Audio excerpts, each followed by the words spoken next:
Hi everyone. On August 5th, the Holy Orthodox Church celebrates the memory of Oswald, the king martyr of Northumbria.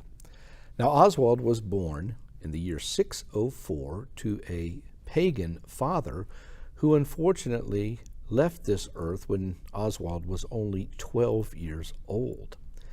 Now, in those days particularly, whenever there was a change in power or a king reposed or was overthrown, it could be a lot of trouble for the family members. So Oswald took his 6 brothers and his sister, who had also become a saint, into Scotland.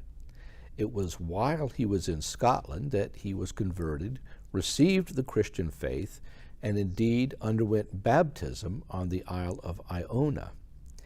After this, he began to try to get back into Northumbria because the whole area, which was once fervently Christian, had unfortunately apostatized. And so Oswald took a small force and was met there by King Penda and one other king that really wanted to see his demise. Penda was a very dyed-in-the-wool pagan and would be a real sword in Oswald's side for the entirety of his life.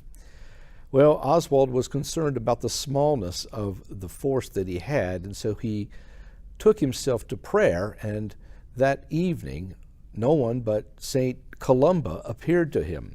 St. Columba was bright and radiant and seemed to fill the whole room, and he encouraged Oswald and said that your cause is just in this and that the Lord will be with you.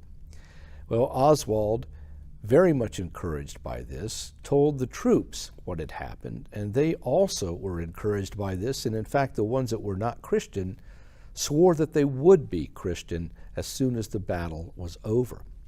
So Oswald took a cross and he planted it in the midst of a large area and knelt down before it and asked for God's blessings. And it is said even to this day that area is working miracles where he planted this large cross.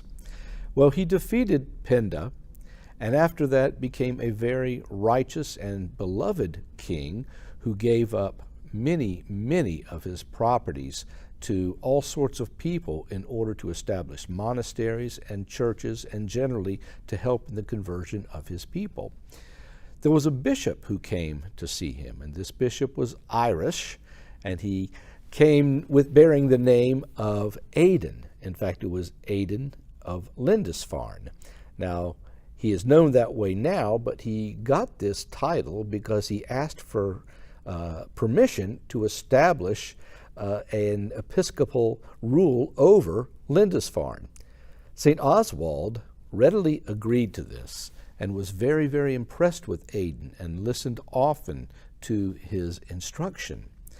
St. Oswald was also someone who was quite generous. In fact, at one time in a post-Paschal celebration, where he had a great dinner, a meal laid out for all the people that were present there, he was stricken because someone came in and said, "You've got a lot of people outside, your subjects who are starving and need food, and they are begging you to help them." So Oswald then had all of the food that was prepared for this Paschal banquet, had it all taken out and distributed to the people there, so that the ones that were at the banquet ended up with nothing.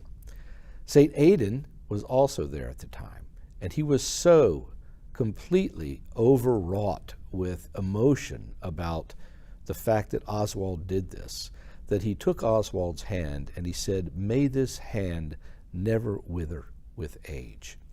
Well, this was to prove true. Oswald was called yet again into another battle by this same King Penda. Now, Penda was of the Mercians and was again very, very pagan in his mindset and wanted revenge on Oswald for the earlier defeat years earlier.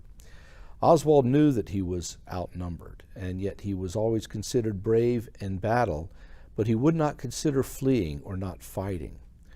So he went into battle, and in fact, this same King Penda captured Oswald, severed his head and his arms and hands, and took Oswald's head and put it on a pike along with his hands for 1 whole year to dishonor him.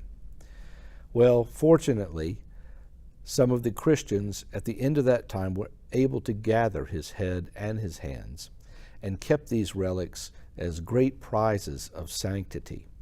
Even to this day, Oswald's head and hands can be seen in certain churches in Britain.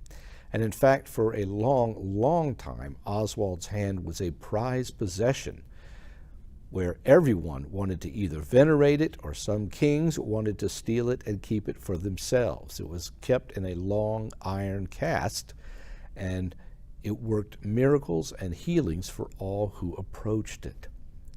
So Oswald, in the end, got what he truly desired, which was a place in the heavenly court of our Lord Jesus Christ.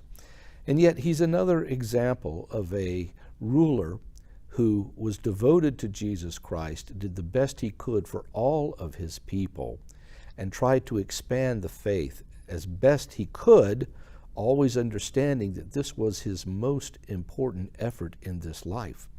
So it shows us, particularly in these days, that rulers do have this capacity if they will but turn to the Lord.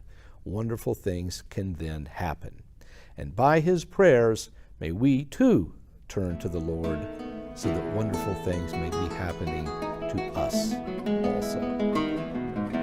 Bye-bye.